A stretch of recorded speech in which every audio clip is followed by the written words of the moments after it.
A Texas lawmaker says she's being held captive at the Capitol. So Texas House Democrats are back in Texas for the second special legislative session after they left to block a vote on redistricting. The proposed redistricting map would potentially give Republicans an advantage in 5 different districts, and that's why Democrats left. And because they left the state, they're not allowed to leave the building unless they have written permission, and they have to be followed by a Texas state trooper to make sure they don't leave the state again and they show up when the session is called again on Wednesday. Remember yesterday I told you this? Once they're in there, you can lock the doors until everybody votes on what needs to be done. Well, one lawmaker said she didn't want to be followed by a DPS trooper, so she didn't sign the agreement, which means she didn't have written permission to leave, so she didn't.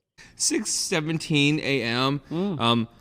How was your night on the House floor?